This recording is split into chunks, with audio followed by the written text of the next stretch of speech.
knowing the problem and getting the God answer. turns around and reverses that thing, and he changes it, because he turns around and look at God's response now. He says, if thou knewest the gift of God. Now he's questioning her relationship and her knowledge of godly living, okay? Keep in mind, she at the well at 12 o'clock in the afternoon, so God knows already you're not married. You're not married.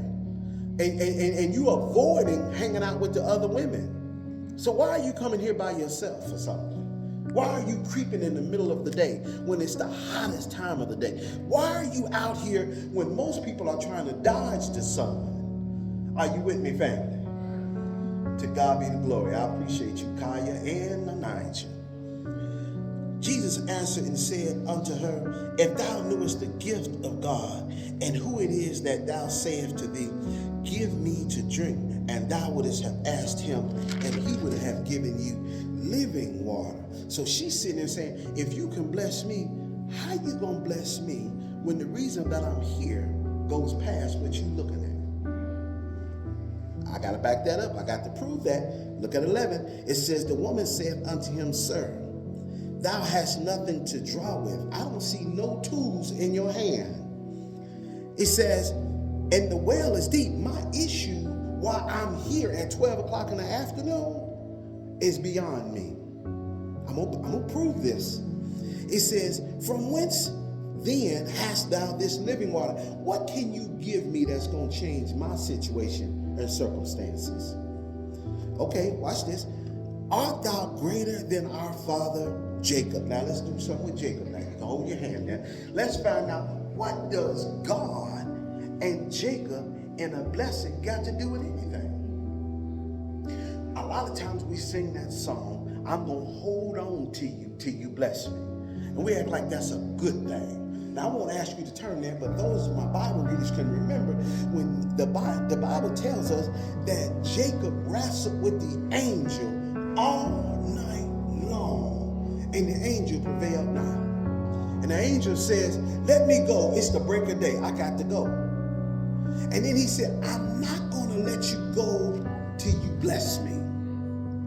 Now you got to ask yourself, what were they fighting over all night long that even an angel couldn't get him to the wing?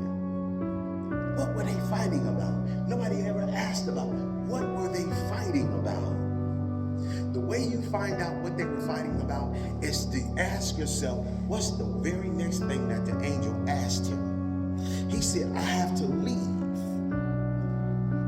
He said, I'm not going to let you go till you bless me. And the angel asked him, and this is what they was fighting over all night. He said, what's your name?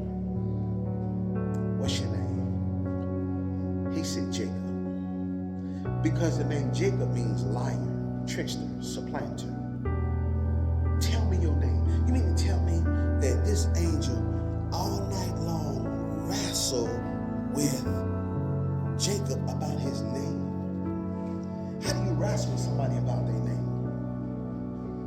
I submit to you, you ask a small child, and you know the child is the only one in there. Who spilled the Kool-Aid on the carpet? And you sit there and you ask them, did you spill the Kool-Aid on the carpet? Well, my brother or sister gave me the Kool-Aid. Did you spill the Kool-Aid on the carpet? But the cup was too big. But did you spill the Kool-Aid on the carpet? It was cold. But did you spill the Kool-Aid on the carpet? I came downstairs when I was thirsty, but did you spill? See, we never answer the question. And sometimes God wrestles with us all our life just to ask us, what's our name? What is your name? And you got to understand, here's why this was so significant. Because Jacob got blessed because he lied to his earthly father. Because he sat there and his mother told him, go get a goat and let's kill it. And we're going to send you in there to your father, Isaac. Because I heard him say that he was going to bless Ishmael. And Ishmael went hunting for some deer. And so I want you to come in here, go get your brother's clothes.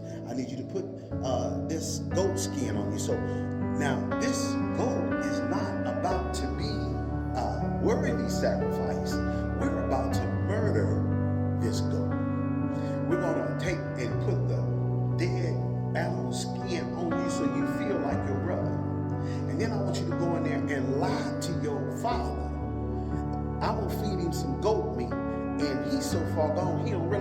venison.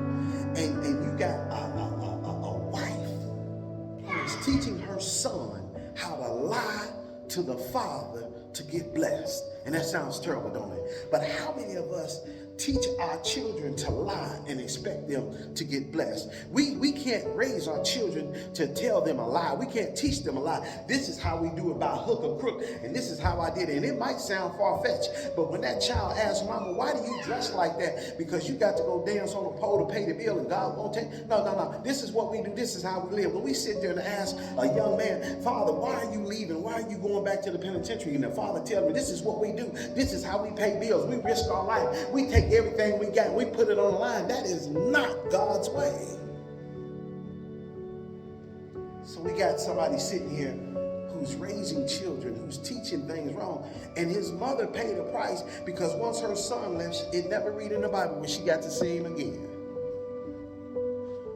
Further down the road, we'll break that down some more. So understand, now the angel is saying, you can lie to your earthly father to get blessed, but you can't lie to your heavenly father to get blessed. So they wrestle all night long about what's your name? Who are you? What are you known for?